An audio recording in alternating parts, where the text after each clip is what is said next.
थाना अध्यक्ष आप हैं? जी बिल्कुल। आप कानून पढ़ते हैं? हाँ, कानून के रखवाले हैं तो पढ़ते ही हैं।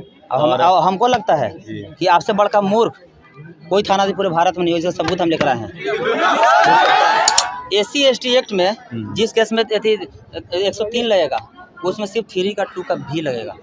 लगाए हैं भैया, भी और भी ये दोनों लगाए हैं। इसमें है 2 कहाँ गया सर? ये आपका घर है। हत्या के लिए अपहरण धारा 140 बनता है, गैंग रेप धारा 70 का 2 बनता है, जाति के आधार पर हत्या धारा 103 का 2 लगेगा, जो आप 103 का 1 लगाए।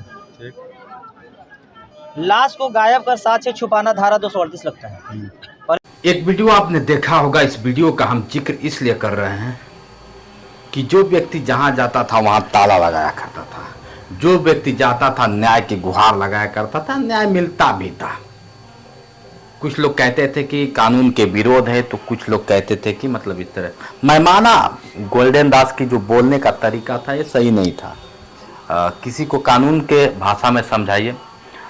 जिस तरह से आप देख रहे हैं वीडियो में इन्होंने किया, हरामखोर कहना या फिर गाली देना, ये सब शोभा नहीं देता है। मैं भी जानता हूँ इस बात को, लेकिन एक उम्मीद तो था ही गोल्डन दास, ये भी राइट था, ये कहने के में गुरेज नहीं होगा। मित्रों, आज मैं बात करने वाला रहा हूँ मुजफ्फरपुर। जिस तरह से दलित की बेटी के साथ, 14 वर्षीय बेटी के साथ बलात्कार होता है, रेप होता है, रेप होने के बाद उसे मार दिया जाता है, उसे स्तन तक काट दिया जाता है, प्राइवेट पार्ट में चाकू से गोदा जाता है।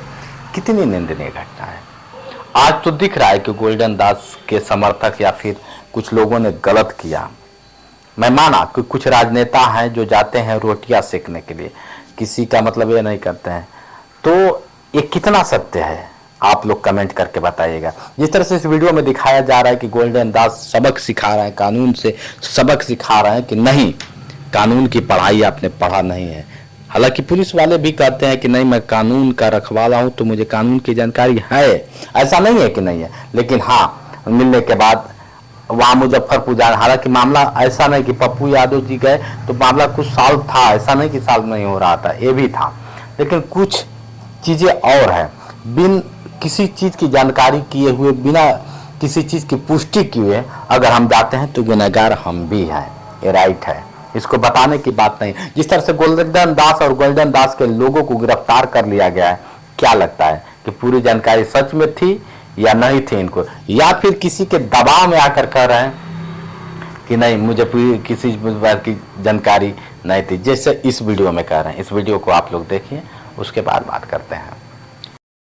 वहाँ पर रूपा की हत्या हुआ था और उसके बारे में अफवाह बहुत गंदा और गलत फैला दिया गया था, जो कि यहाँ आने के बाद हमको ऐसा कुछ समझ में नहीं आया। और उसी को हवा सुनकर, बहकावा में आकर हमने यहाँ अपने बयान से जो भी क्षति या नुकसान हुआ, जो भागदौड़ हुआ, मैं उसके लिए क्षमा प्रार्थी हूँ। और बिहार पुलिस से जो मैं आज तक बोलते आया हूँ, मैं उसके लिए दोनों कान पकड़ के मैं क्षमा मांगता हूँ और बिहार पुलिस को, वर्दी को मैं सम्मान करता हूँ। और इस वीडियो को आपने देखा, इसमें जिस तरह से उस वीडियो में बता रहे हैं कि मैं क्या होता है, कानून का पाठ पढ़ रहे हैं, दूसरे वीडियो में माफी मांग रहे हैं कान पकड़कर माफी मांगने का कुछ लोगों का कमेंट के हिसाब से और कुछ लोगों के से वार्ता करने के हिसाब से लगता है कि कुछ लोग कह रहे हैं कि दबाव में हुआ है, कुछ लोग कह रहे हैं कि कानून क्या होता है कि अपनी लठ भाज दी।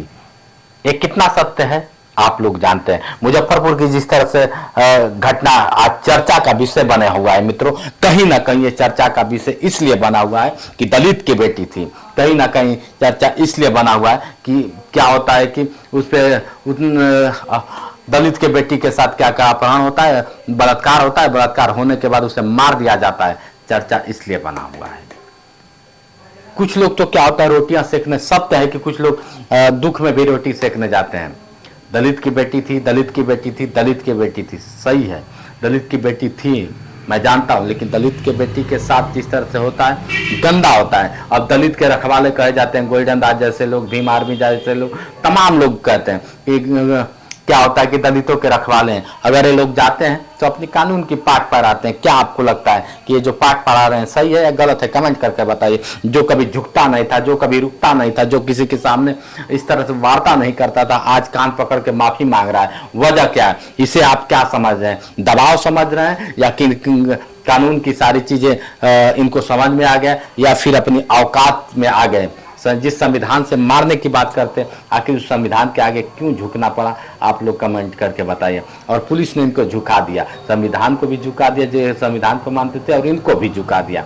ये सत्य है कि नहीं सत्य है, कमेंट करके बताइए। जिस तरह से इनकी नारेबाजी चलती है, बताया जाता है कि इनके लोगों द्वारा तोड़फोड़ किया जाता है, इनके लोगों द्वारा अभद्रता फैलाया जाता है, इसलिए ऐसा होता है। और लास्ट में आके माफ़ी मांगते हैं। क्या गोल्डन दास को माफ़ी मांगना चाहिए, या फिर आज से उम्मीद खत्म हो जाएगा गोल्डन दास के से लोगों का, या फिर गोल्डन दास और आगे कोई नई कार्रवाई करेंगे, या फिर इसका बहुत बड़ा खुलासा होने वाला है? आप लोग कमेंट करके बताइएगा कि माफ़ी क्यों मांगा। जो कानून को पाठ पढ़ाता था और जहाँ जाता था वहाँ ताला लगाता था, आज क्यों झुकना पड़ा और कान पकड़ के माफ़ी मांगना पड़ा? ये तो गेम बच्चों और स्कूल का होता है। आज के लिए इतना ही। बने रहे वीडियो के साथ। मैं हूँ जितेंद्र और आप देख रहे थे जोश एक्सप्रेस। हाँ, चलते चलते बताऊंगा अन्याय हुआ है, और अन्याय के खिलाफ आवाज़ उठाना बुरी बात नहीं है, और अन्याय के साथ सबको आवाज़ उठाना चाहिए। और उस बेटिया को, जिस पीड़ित बेटिया को न्याय मिलना चाहिए कि नहीं मिलना चाहिए, जरूर मिलना चाहिए। लोगों का कहना है कि नहीं, दलित थी, दलित हो या फिर किसी समाज की बेटी, भारत की किसी बेटी के साथ अगर गलत होता है तो उसे न्याय होना चाहिए। ये आप और हम संकल्प लें कि अगर ऐसा होता है तो हम लोग साथ मिलके, एक गोल्डन दास नहीं हजारों गोल्डन को पैदा होना होगा तभी जाके है। लेकिन हाँ, कानून के दायरे में, कानून का मजाक नहीं उड़ाना है। चाहे बिहार पुलिस हो, चाहे उत्तर प्रदेश पुलिस हो, चाहे किसी पुलिस हमारी सुरक्षा करते हैं, पुलिस को सैल्यूट है कि हमारे साथ खड़े रहती है। धन्यवाद।